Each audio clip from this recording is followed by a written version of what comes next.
বৃহস্পতিবার দুপুর 1টা নাগাদ নিউটাউন মোড় সংলগ্ন কোচবিহার তৃণমূল জেলা কার্যালয়ের মিটিং হলে বিশেষ বৈঠক করল তৃণমূল কংগ্রেসের কোচবিহার জেলার শীর্ষ নেতারা। এদিনের বৈঠকে উপস্থিত ছিলেন তৃণমূল কংগ্রেসের কোচবিহার জেলার সভাপতি অভিজিৎ দেব ভৌমিক, উত্তরবঙ্গ উন্নয়ন মন্ত্রী উদয়ন গুহ, প্রার্থী জগদীশ চন্দ্র বর্মা বসুনিয়া সহ অন্যান্যরা। লোকসভা নির্বাচনের পরে এই প্রথম জেলার শীর্ষ নেতাদের নিয়ে বৈঠকে বসল কোচবিহার জেলার তৃণমূল কংগ্রেসের সভাপতি সহ শীর্ষ নেতারা। এদিন মিটিং শেষে কি জানালেন তারা শুনুন। শ্রীমা ক্লিনিক ও দিনহাটা হেলথ কেয়ার সেন্টারে রোগী দেখছেন প্রখ্যাত চিকিৎসক doctor Ujjwal Acharya, ex senior house surgeon, স্ত্রী ও প্রসূতি রোগ মেডিকেল অফিসার, দিনহাটা মহকুমা হাসপাতাল। এছাড়া এখানে একই ছাদের তলায় রয়েছে আল্ট্রাসোনোগ্রাফি, ফিজিওথেরাপি, ল্যাবরেটরি, ওষুধের দোকান, ডিজিটাল ইসিজি ও বন্ধ্যাত্ব রোগীদের পরামর্শ শিবির। নাম লেখাতে যোগাযোগ করুন 7076464165 এবং 9647600660। শ্রীমা ক্লিনিক ও Dinhata health care centre, Dinhata. Dinhata মহকুমা জুড়েই ভালো হবে এটা বলতে পারি।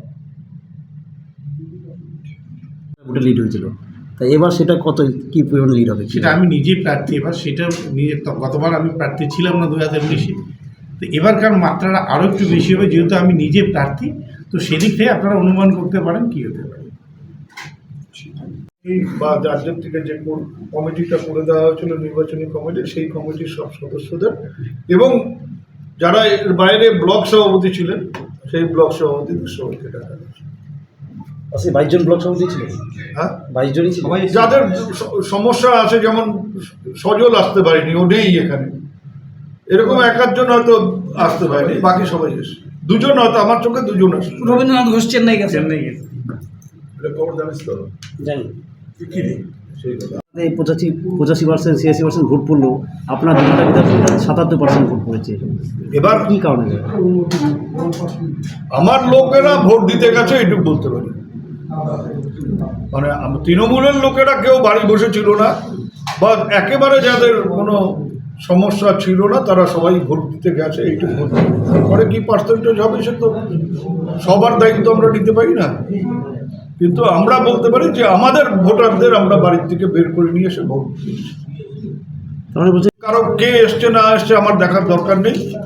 আমার কোনো ভোটার জানা আছে যে অমুক ভোটারটা বাড়িতে আছে, অমুক ভোটারটা সুস্থ আছে, কিন্তু সে ভোট দিতে আসেনি, এইরকম কোনো ঘটনা ঘটেনি।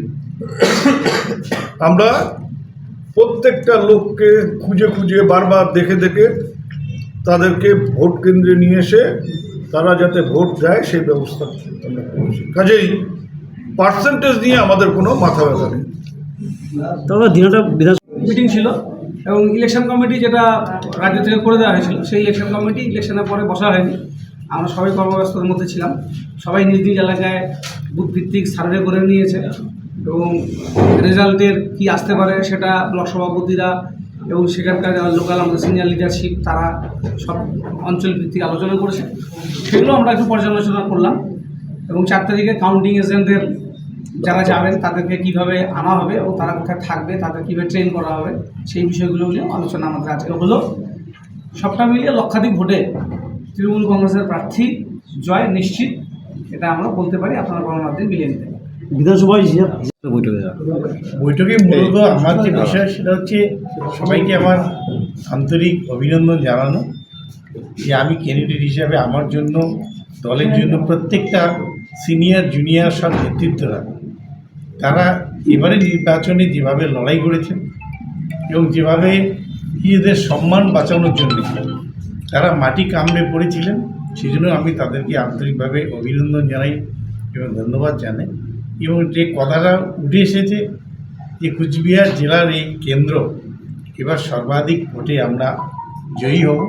আমাদের বিভিন্ন বিধানসভার যে পরিসংখ্যান আমাদের কাছে আসছে, সেই পরিসংখ্যান অনুযায়ী আমরা অনেক ভালো জায়গায় আছি এবং আগামী 4 তারিখ আপনারা দেখতে পাবেন। যে পরিসংখ্যান আসছে তাতে কোন বিধানসভা সবচেয়ে বেশি লিড হচ্ছে দাদা বলে মনে করছেন? সেটা দিনহাটা মহকুমায় আমাদের 2টা বিধানসভা, যার উপর গোটা কুচবিহার জেলার নজর আছে, গোটা পশ্চিম আমাদের রাজ্যের নজর আছে। 2টা বিধানসভা সর্বাধিক লিড হবে ওই 2টা বিধানসভা থেকে। যে লিডটা বিজেপি 4 তারিখে তারা চোখে সর্ষের গোল দেখবে সেই 2টা বিধানসভা লিড। আপনাদের চোখে দুর্বল জায়গাটা কোথায়? আমাদের চোখে দুর্বল জায়গা যেতে আমাদের শীতেই বরাবরে দিনহাটা বরাবর সবল জায়গা। আপনারা যেভাবে সাংবাদিকরা বলেন কুচবিহার মাথাভাঙা, কুচবিহার উত্তর মাথাভাঙা নাটাবাড়ি, আপনাদের চোখে যেটা দুর্বল, আমাদের চোখে সেই জায়গাটা এবার আর সেই জায়গায় নেই, সেটা অনেক ভালো জায়গায় এসেছে। আমরা প্রায় 7টা বিধানসভা থেকে লিড পাচ্ছি।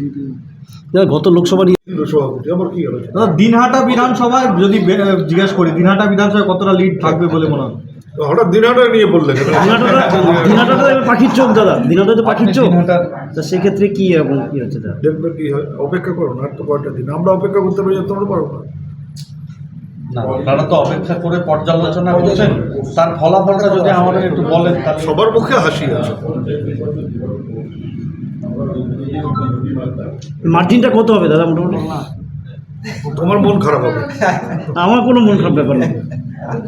দল তো দিনহাটা এবং সিতাই বিধানসভা বেশি ভরসা করছে আর কি। প্রার্থী হচ্ছে দিনহাটা মহকুমার, স্বাভাবিকভাবে এটা তো আমাদের দায়িত্বের মধ্যে পড়ে যে এক্সট্রা এনার্জি দেওয়া। সেটাইতে কিরকম লিড আশা করছেন? বললাম তো যে মহকুমার থেকে ভালো ফলো।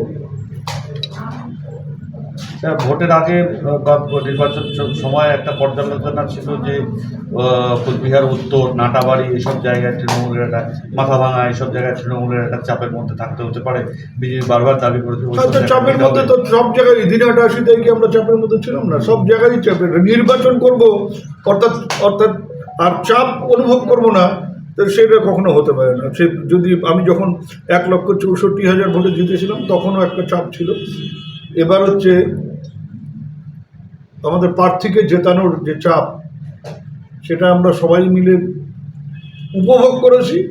এবং একটা কথা বলতে পারি যে এই চাপটা থাকার ফলে আমরা অনেকটাই গেইন করেছি দাদা একটা দাদা এবং ঐক্যবদ্ধভাবে সবাই মিলে যেভাবে ঝাঁপিয়ে পড়েছে। সাধারণত এই জিনিসটা দেখা যায় পঞ্চায়েত নির্বাচনে বা পৌরসভা নির্বাচনে, শহরের ক্ষেত্রে পৌরসভা নির্বাচনে, গ্রামের ক্ষেত্রে পঞ্চায়েত নির্বাচনে। এইভাবে কখনো লোকসভা নির্বাচনে প্রত্যেকটা কর্মী ঝাঁপিয়ে পড়া এবং এই যে বললাম যে ওই চাপটাকে নিজের সম্মান, দলের সম্মান এইভাবে করে নিয়ে দেখা, তার ফলে আমরা মানে অনেক জায়গায় অনেকটা উঠে আসতে পেরেছি। যেগুলো ভালো ছিল সেটা আরও ভালো হয়েছে, যেটাকে আমরা খারাপ বলে ধরে নিয়েছিলাম সেটাকে ভালো জায়গায় নিয়ে।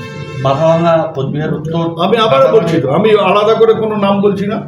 যেগুলো খারাপ ছিল সেই জায়গাগুলোকে আমরা ভালো করতে পেরেছি, ভালো জায়গাগুলোকে আরও ভালো করতে পেরেছি। দাদা দেখা গেছে নাম লেখাতে যোগাযোগ করুন 7076464165 এবং 9647600660। শ্রীমা ক্লিনিক ও Dinhata health care centre, Dinhata. Shrima clinic ও দিনহাটা হেলথ কেয়ার সেন্টারে রোগী দেখছেন প্রখ্যাত চিকিৎসক doctor Ujjwal Acharya, ex senior house surgeon, স্ত্রী ও প্রসূতি রোগ মেডিকেল অফিসার, দিনহাটা মহকুমা হাসপাতাল। এছাড়া এখানে একই চাঁদের তলায় রয়েছে আল্ট্রাসোনোগ্রাফি, ফিজিওথেরাপি, ল্যাবরেটরি ওষুধের দোকান, ডিজিটাল ইসিজি ও বন্ধ্যাত্ব রোগীদের পরামর্শ শিবির। নাম লেখাতে যোগাযোগ করুন 7076464165 এবং 9647600660। শ্রীমা ক্লিনিক ও Dinhata health care centre, Dinhata. Shrima clinic ও দিনহাটা হেলথ কেয়ার সেন্টারে রোগী দেখছেন প্রখ্যাত চিকিৎসক doctor Ujjwal Acharya, ex senior house surgeon, স্ত্রী ও প্রসূতি রোগ মেডিকেল অফিসার, দিনহাটা মহকুমা হাসপাতাল। এছাড়া এখানে একই চাঁদের তলায় রয়েছে আল্ট্রাসোনোগ্রাফি, ফিজিওথেরাপি, ল্যাবরেটরি ওষুধের দোকান, ডিজিটাল ইসিজি ও বন্ধ্যাত্ব রোগীদের পরামর্শ শিবির। নাম লেখাতে যোগাযোগ করুন 7076464165 এবং 9647600660। শ্রীমা ক্লিনিক ও Dinhata health care centre, Dinhata.